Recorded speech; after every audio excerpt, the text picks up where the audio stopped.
Hello students, welcome to EPG Pathshala. My name is Professor Richa Tanwar. I am Director of the Women's Studies Research Center at Kurukshetra University, Kurukshetra.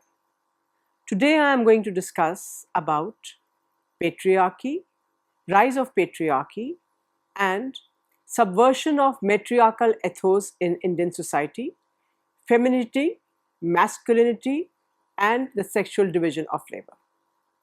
Before we study this module, you are expected to have the basic knowledge of the Indian social structure.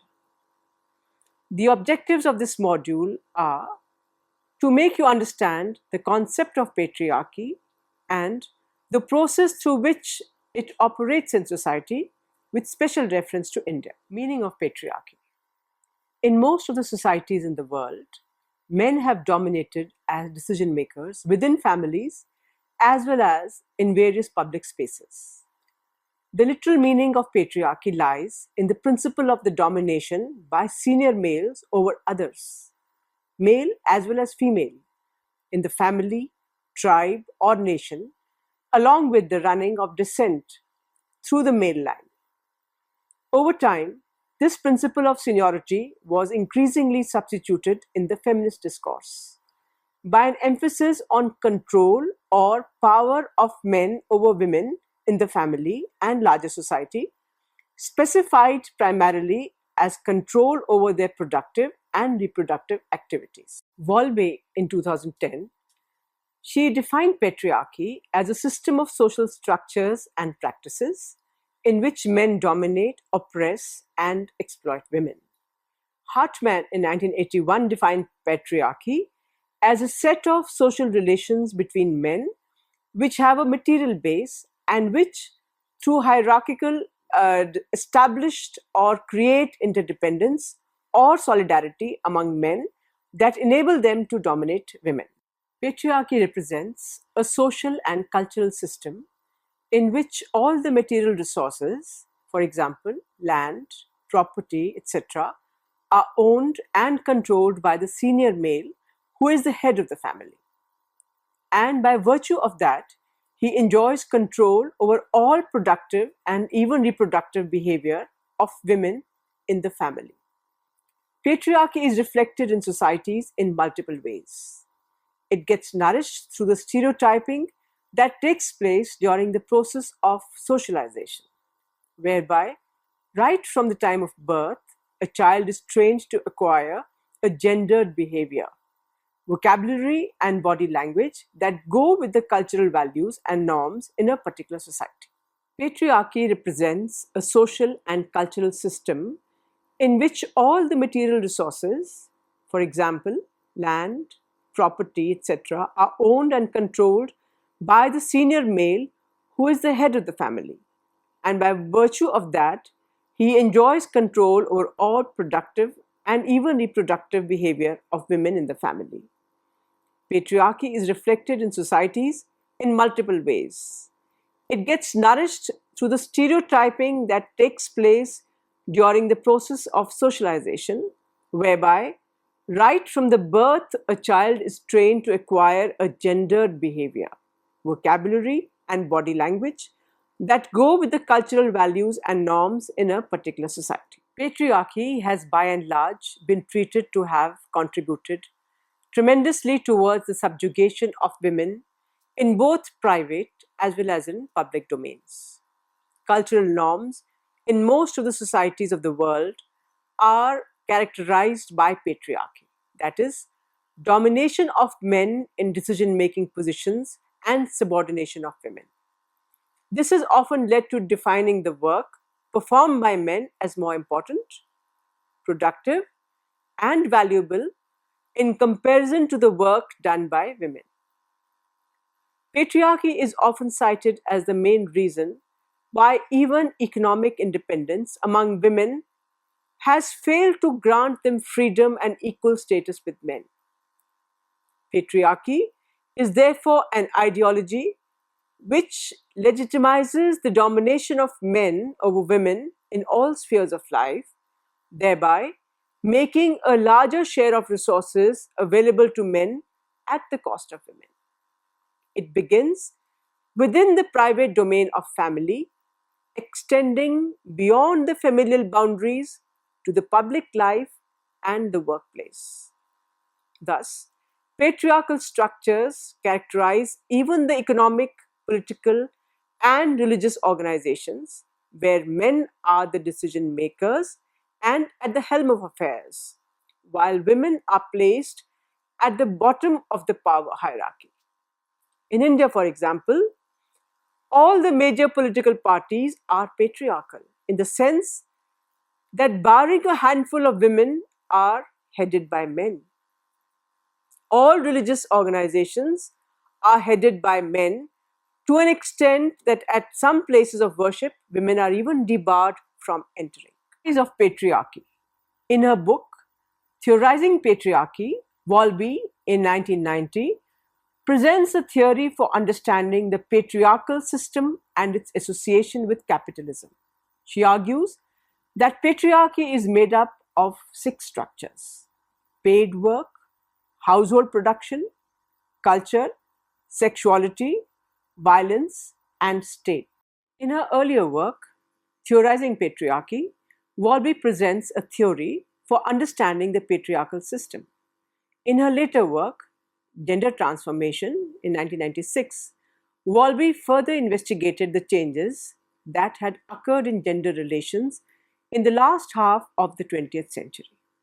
She argued that Western societies have moved from a system of private patriarchy to public patriarchy.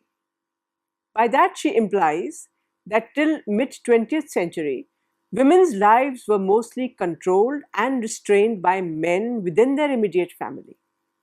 Women were dependent on fathers before marriage and on husbands afterwards. After World War II, patriarchal domination of women got operated in the public world of work and politics. Although more women have become economically independent and do not require men's support to survive, yet the crucial decisions regarding their lives continue to be taken by men around. While private patriarchy kept them under the subordination of men in domestic lives, public patriarchy keeps women segregated at workplaces, at lower levels of hierarchy, while it is men at the powerful positions who make policies for them and control them in public sphere. Wolby argues that gradually more women tend to be governed by public patriarchy, since more of them would be getting education and making entry into the workforce.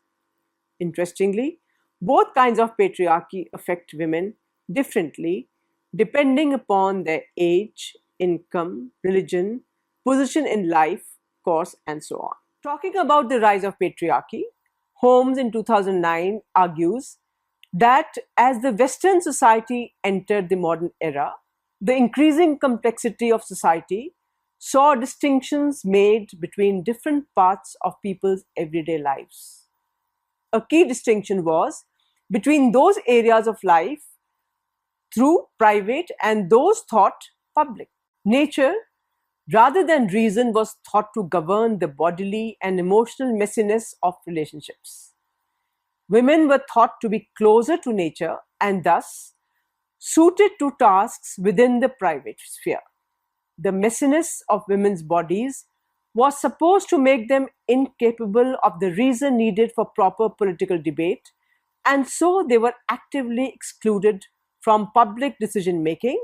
For example, they did not have the right to vote till the late 19th century. While tracing the rise of patriarchy with capitalism, Wolby in 1994 argued that patriarchy is an articulation with capitalism, and the state should be seen as both patriarchal and capitalist.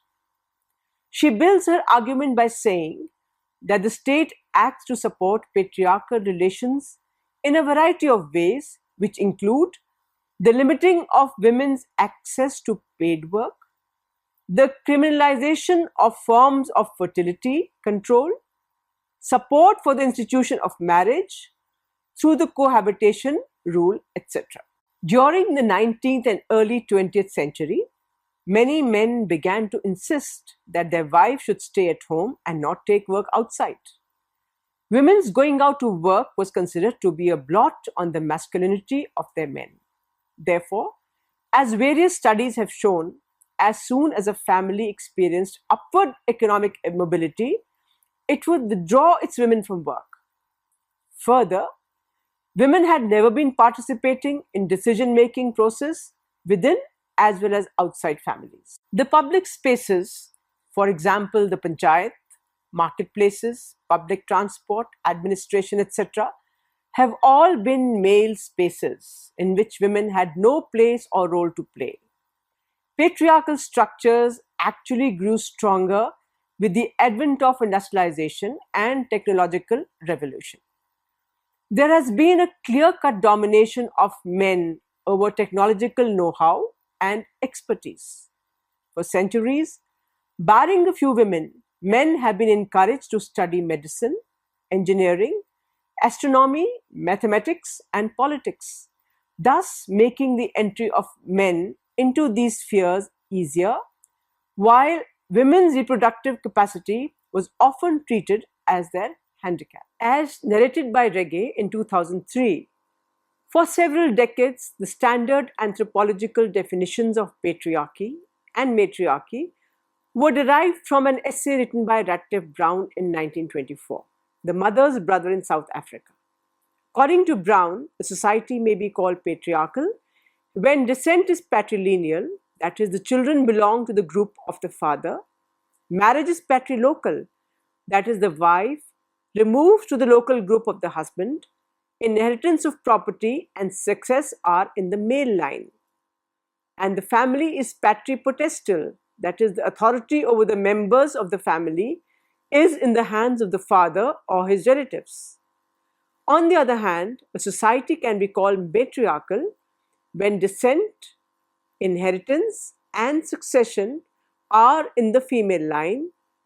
Marriage is matrilocal, the husband removing to the home of his wife, and when authority over children is wielded by the mother's relatives.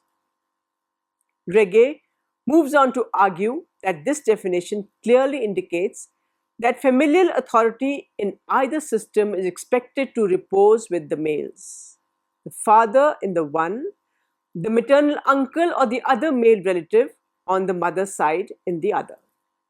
According to Ratcliffe Brown, there are no known empirical societies where women legitimately wield authority over men in the family and society. It's been quoted by Gold and Kolb in 1964. In other words, as the logical inverse of patriarchy, matriarchy is a myth. On the contrary, Kolanda in 1987 found significant regional variations in measures of what she calls wifely bargaining power.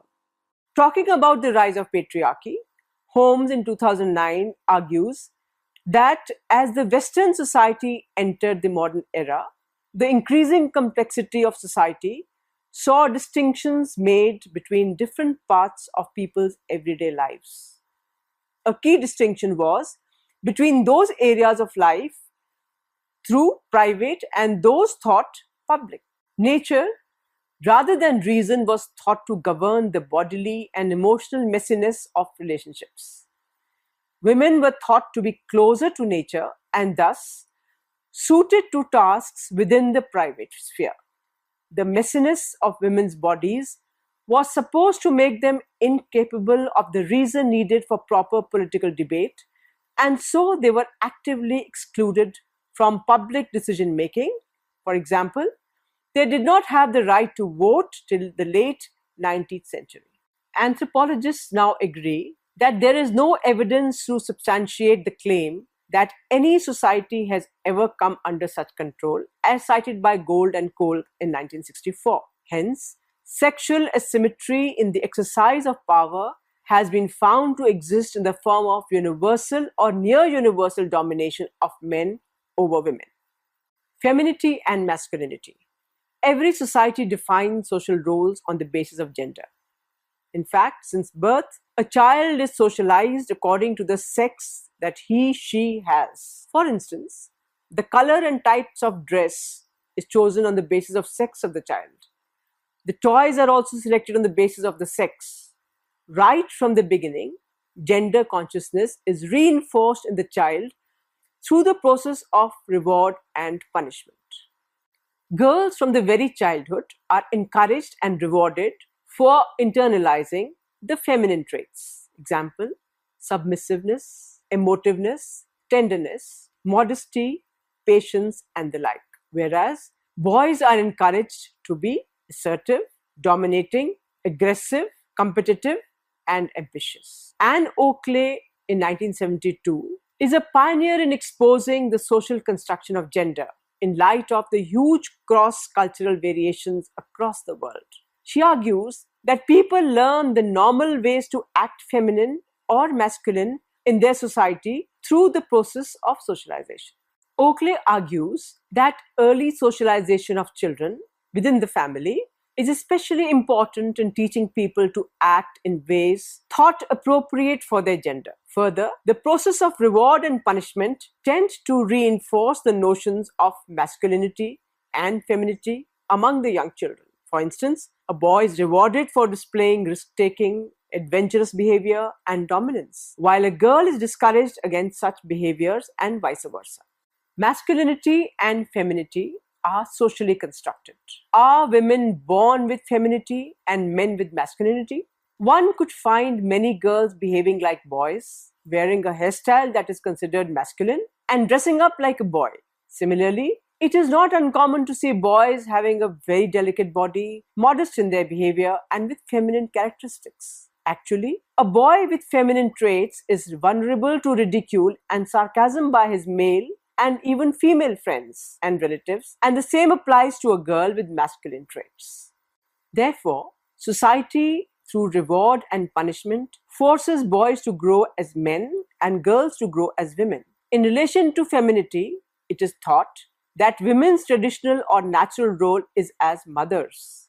That women's natural role means not doing paid work can be challenged by looking at the women at the lowest end of income hierarchy.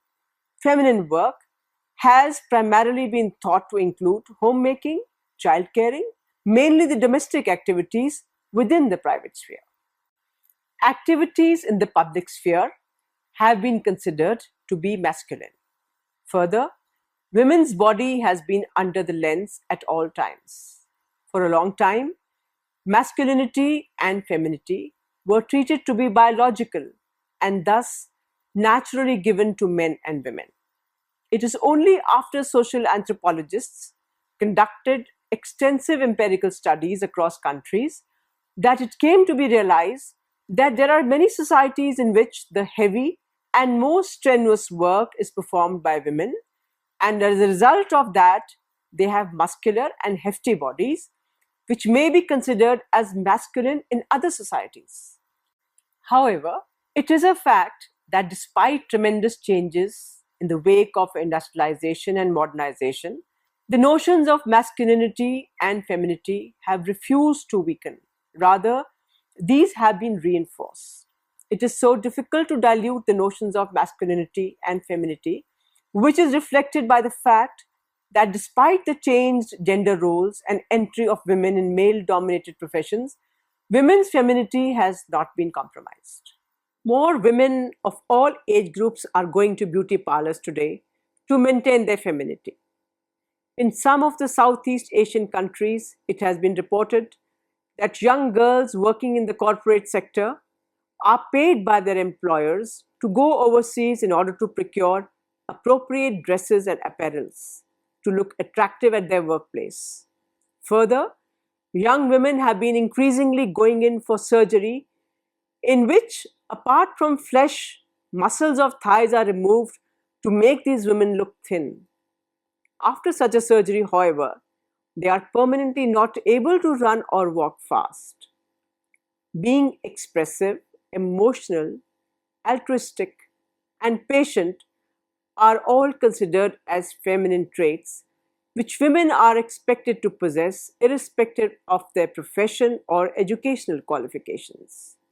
Men, on the other hand, are encouraged to possess masculine characteristics such as an aggressive body language, ambitious career orientation, competitiveness, and so on. Sexual division of labor. Work and gender have always been closely associated in all societies. There are certain tasks which are known as masculine work and others as feminine. It is usually recognized that the contemporary urban family household is constituted by a division of labor that defines certain kinds of work as domestic, unpaid, and usually women's, and other kinds of work as public, paid, and usually as men's. Child rearing and caring, washing, cooking, etc., are considered primarily as women's work all over the world, while work outside home in public spaces is considered to be men's work. There has been an enormous change in the division of labor in the recent past, so that women have started taking up the work which earlier was men's work, for example, shopping for grocery, operating the bank account, paid work.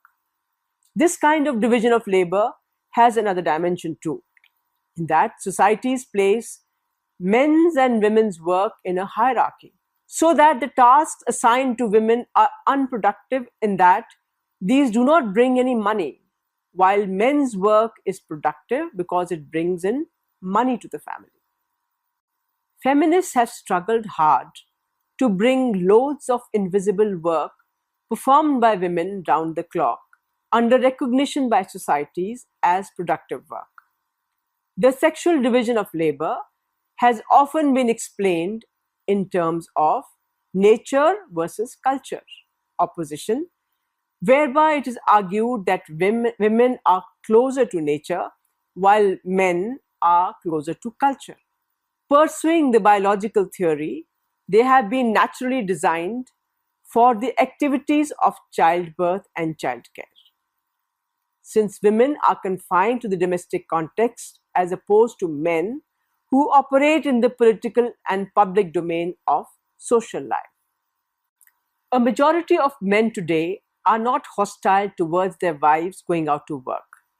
But in most households, it is the man's work that determines where the couple lives, how much of their lives are organized in the domain of work itself, what Connell calls gender regimes, or in Bradley's phrase, gendered work cultures, which are still firmly in place. Some kinds of tasks are considered as appropriate for women, and women are debarred from various types of occupations by informal barriers and norms. The advent of new forms of domestic technology, household appliances, and commercially produced services such as pre-prepared food, disposable nappies, and so on, has only partially reduced the amount of time women spend on domestic chores. Scholars agree that women's concern with childcare and domestic tasks blocks their opportunities for achieving equality with men in the workplace. Far more women in paid work are in part-time employment than men. Most part-time jobs are poorly paid and have low promotion prospects. These very factors push women back towards home, sustaining the sexual division of labor. In the end, to briefly summarize the module, patriarchy represents a social and cultural system in which all the material resources are owned and controlled by the senior male, who is the head of the family. It has contributed towards the subjugation of women in both private as well as in the public domain. Patriarchal structures grew stronger with the advent of industrialization and technological revolution. Every society defines social roles on the basis of gender, and society, through reward and punishment, forces boys to grow as men and girls to grow as women. Work and gender have always been very closely associated. There are certain tasks which are known as masculine work and others as feminine work. Feminists have struggled hard to bring the invisible work of women under recognition by society as productive work.